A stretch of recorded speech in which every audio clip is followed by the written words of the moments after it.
Unpopular bookish opinions part 1. Feel free to share yours in the comments. Number 1. People defend ebooks and audiobooks way too much these days. Sure, these are valid formats, but they're not for everyone. Therefore, I think we should stop shaming people who don't like them and allow them to ignore said formats if they don't like them.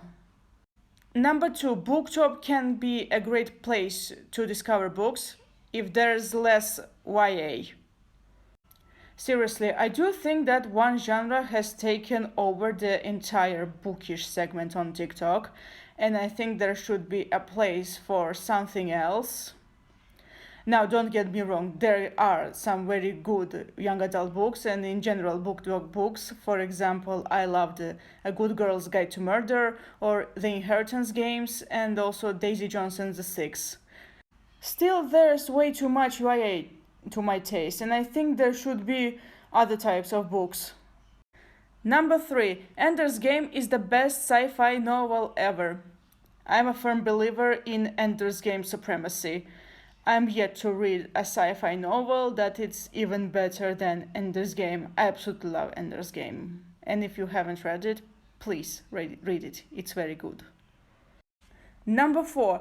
Going to a bookstore and randomly finding a book is still the best way to discover books. I am the type of reader who prefers to make their own reading choices without being influenced by others, even though in recent years I have been mostly influenced by others. I mean booktubers, booktalkers, and metal bands. Number 5. BookTok and BookTube matter. They have the power to influence people's reading choices. Yeah, that's correct. A lot of people buy books simply because they saw it on TikTok, on YouTube. And the power of these two things isn't to be dismissed. Sure, it's not that everyone is going to buy every single book promoted on BookTube, on BookTok. But still, I think they matter and they should be taken into account.